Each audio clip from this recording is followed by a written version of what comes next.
What ordinary people wrote about the Black Death while it was happening? 90,000.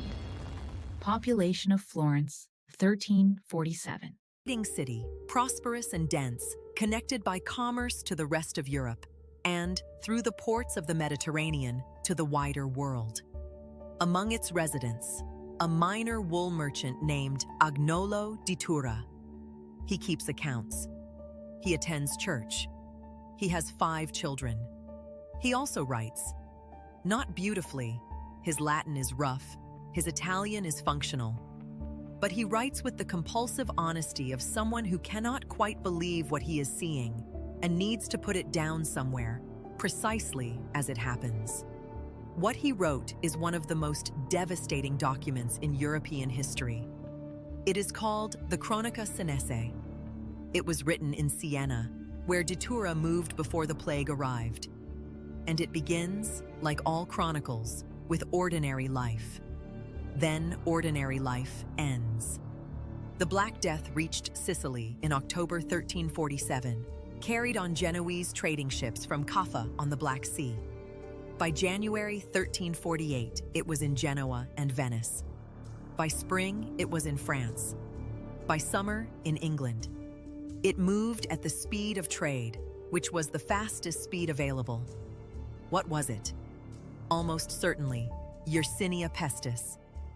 Bubonic plague, pneumonic plague, and septicemic plague in combination, moving through a population with no immunity and no understanding of what was happening to them.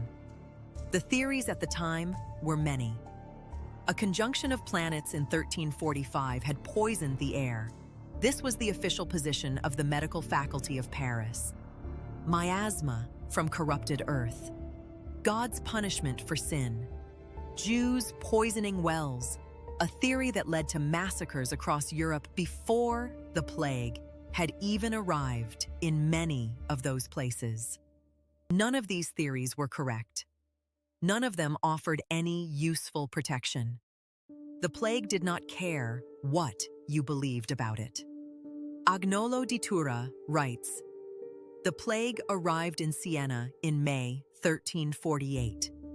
Within weeks, the city was transformed beyond recognition. He describes the symptoms with clinical precision: swellings in the armpit and groin, then fever, then death, sometimes within 3 days, sometimes within hours. He describes the failure of medicine. The doctors did not know what to do. He describes the failure of institutions. The city government collapsed. The courts stopped sitting. The markets closed. He describes his neighbors dying so fast that there was nobody to bury them. Bodies in the streets. Dogs moving through the city." And then he writes the sentence that has haunted historians ever since.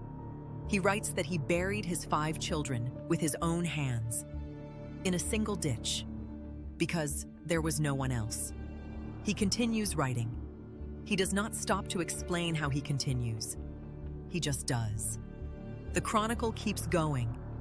The wool merchant keeps his account. By the end of 1348, Siena had lost an estimated 2/3 of its population. The cathedral, which had been under expansion to become the largest in Christendom, was abandoned mid-construction. The half-built walls still stand. The city never resumed the project. In Kilkenny, Ireland, a Franciscan friar named John Clynn was keeping a chronicle of local events. He recorded the arrival of the plague in Ireland in 1348 with growing urgency. His entries become more desperate as the months pass. He records deaths around him. He records the collapse of the friary. He writes that he is waiting among the dead to see whether he will die or whether he will continue. And then he does something that no other medieval chronicler is recorded to have done. He leaves a blank page. He writes, at the bottom of his last entry, something to the effect, "I leave parchment here in case anyone survives and wishes to continue this work." A different hand continues, briefly, at the top of the next page. It records that John Clynn died of the plague. The blank page is still there, in the manuscript.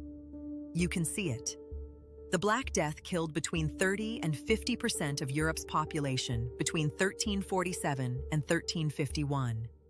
In some regions, the mortality was higher. In some cities, Florence, Siena, Hamburg, estimates run to 60% or more. The people who lived through it were not passive. They observed. They recorded. They attempted to understand. They were wrong about the cause, miasma, planets, divine punishment. But they were not irrational. They were doing what humans do, building explanations from the evidence available. The evidence available was terrible, and the explanations were wrong. The methods were not unreasonable, given what they had. Some of what they concluded was correct. Quarantine, a Venetian innovation, isolating ships for 40 days before allowing crews ashore, was empirically effective, even though the Venetians did not understand why. Closing the city gates worked, in some cases. Avoiding the sick worked, though people hated themselves for doing it. Boccaccio, writing the Decameron in 1353, describes Florentines abandoning their neighbors, their families, their sick relatives. He does not condemn them. He observes that the plague taught people what they were capable of, both the worst and, occasionally, the best. Agnolo di Tura buried his 5 children and kept writing. John Clynn left a blank page and died. The Sienese Cathedral stands, half-built, on a hill.